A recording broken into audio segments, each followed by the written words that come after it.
I remember AVM being very excited when I posted a picture once of a ramp. I was in the building and I saw a ramp and I just took a photograph. I said, well, this is a disability friendly. And you were very excited about that. Yes, because you see, access is something that must be put there. You see, for us to show people with disabilities that they are welcome, everywhere must be accessible to them. And the ramp is just one of those things. Toilets. And it should be backed by law. Because if it's not backed by law in this country, it's not going to happen. And that's the fact. So what happens now is, so if someone with disability, I think I should throw some question. How easy is it? That's a mommy there. You have a son. Tell us about your son. How easy is it for you to move around? How old is your son? How easy is it for you to move around? Yes, you can sit too if you want. Okay. Good afternoon, everyone. My name is Esition. My son is Ifeoluwa Onomumi. He's 8 years old. He's a cerebral palsy patient. And that started when it was at birth, rather, because I had 4 days prolonged labor, which led to this. We're moving him around. He's so tedious and hectic. Describe how you got here today. I took a Uber. I took a cab all the way from Alagbado Songo down to this place. So it's not easy. In fact, this is his first time going out this year. First time, because moving him around is not easy. Moving him around is not easy. I'm a single mother. His father rejected him, so moving him around all the time is not easy. So he's always at home with his nanny. So that's what. So also like the Yoruba, so that's part of what we're saying. If it's difficult to move them around, how easily they won't even. First of all, you have a challenge with a child. Now you can't even move around in the society, and the society is stigmatizing you. Which way out, doctor?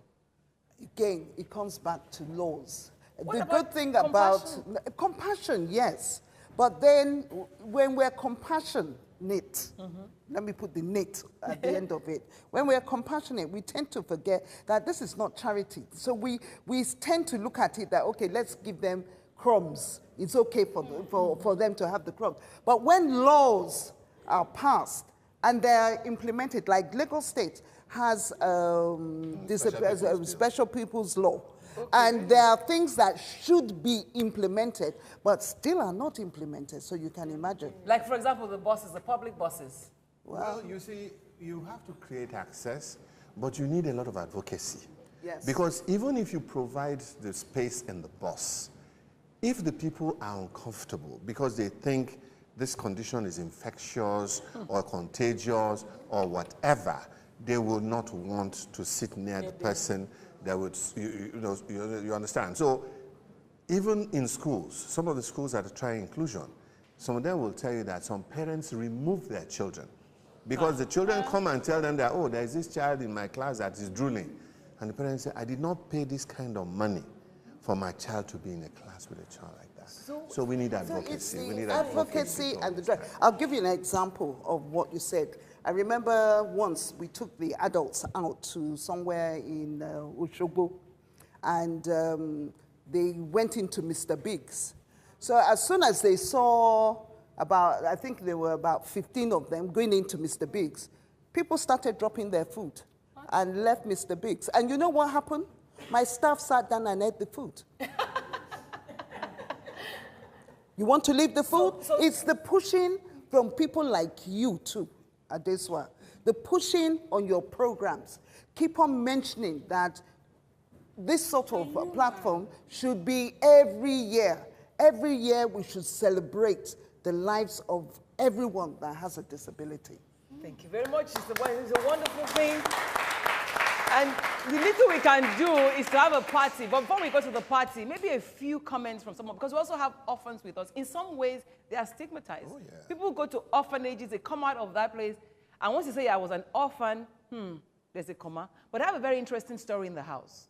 Before I go to the party, I must talk about the Atunda, no, not Atunda, Atundalo is right here.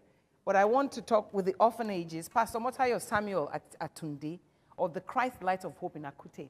You have an interesting story of your children having graduated in recent times. And it must be a thing of joy for you. How do you think Nigerians view people? Would you categorize orphans as people with disabilities in some ways? Go ahead, sir. 4 years ago. Thank you, Adesuwa. I must express the fact that bringing me into this program today is no more of the orphanage than bringing me directly with things that have become, as it were, a virtual thing. I have heard with my hearing, but today I'm seeing people who are behind the scene. I remember seeing a program of Femi and his family. In fact, when my wife and I were watching it, he said, these are men of God.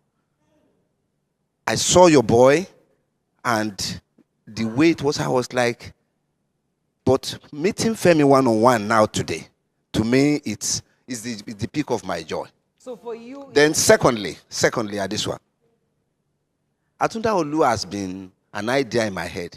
You see, at our corridor, people have come to me with situations of disabilities and all that. I really didn't know what to do, but my heart pants to do something.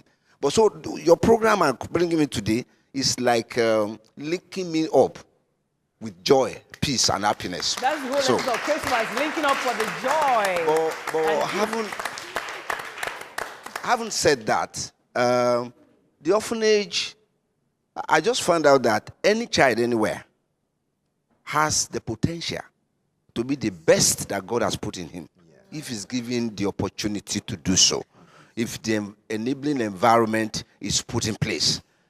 Outside of that, we have non-entities. And of course, when God shadowed me with this responsibility, what I told myself and told God is that I am not going to give to any of these children anything less than I will give to my own biological children. How many children do you have in your orphanage today? Right, we're about 56 now. Okay. You have 8 graduates. Yeah, eight of them are done with their university program, with 2 of them in the first class, 1 in banking and finance, and the other in information technology. Then, of course, 8 are still currently in the university. 2 of them are here with me right now.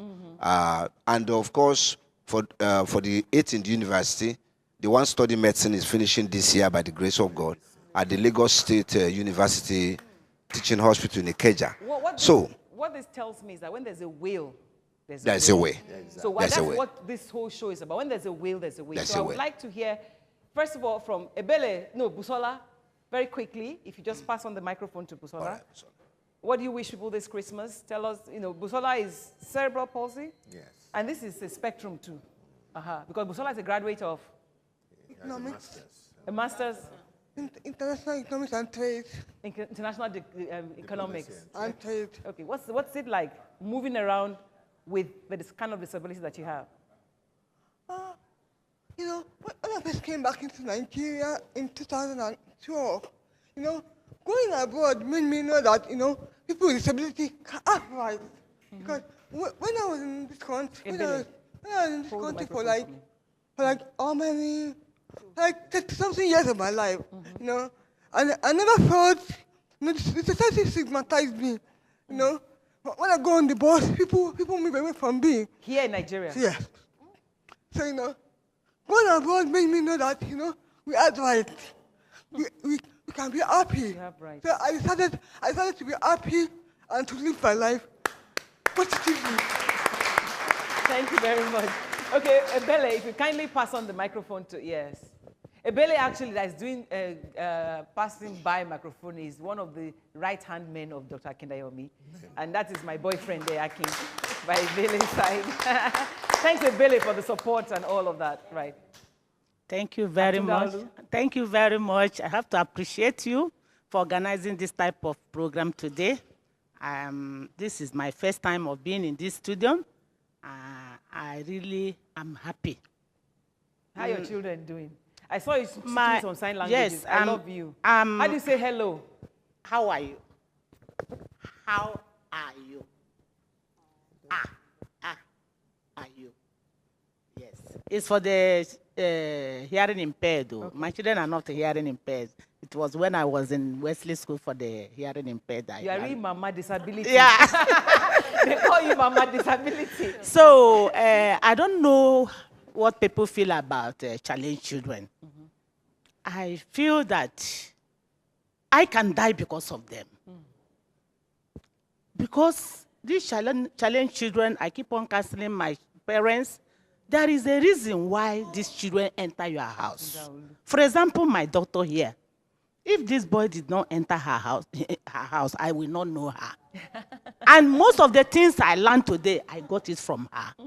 Are you getting me? Because we do seminar in her school. So, and I'm proud of them in that. Let me tell you the story.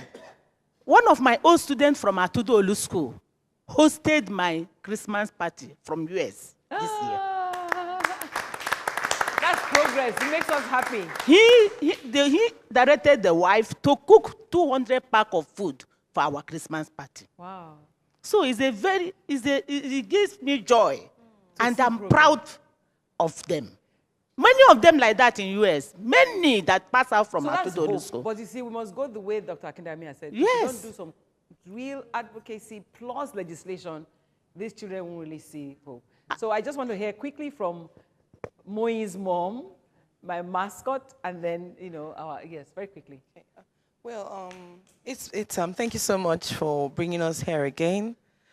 It's been a great year, and advocacy for me must not stop, just like they've all rightly said, because without advocacy, we cannot move forward. But a lot of people, it's going to bring a lot of people to know the need, why we need to keep doing. What keeps you going? Well, every day when I see the children, the persons I work with, some of them are growing every day, so I don't want to be calling them children again, because I see they're already growing and they're developing skills.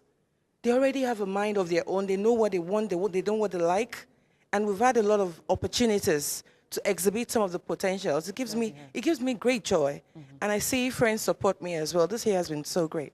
I'm so happy. And our next friend, the reason I'm bringing you in is that after we finish, we're going to play outside. We're going to play and dance, and I hear that you're an advocate for play. Yes. The very first occupation of a child is to play.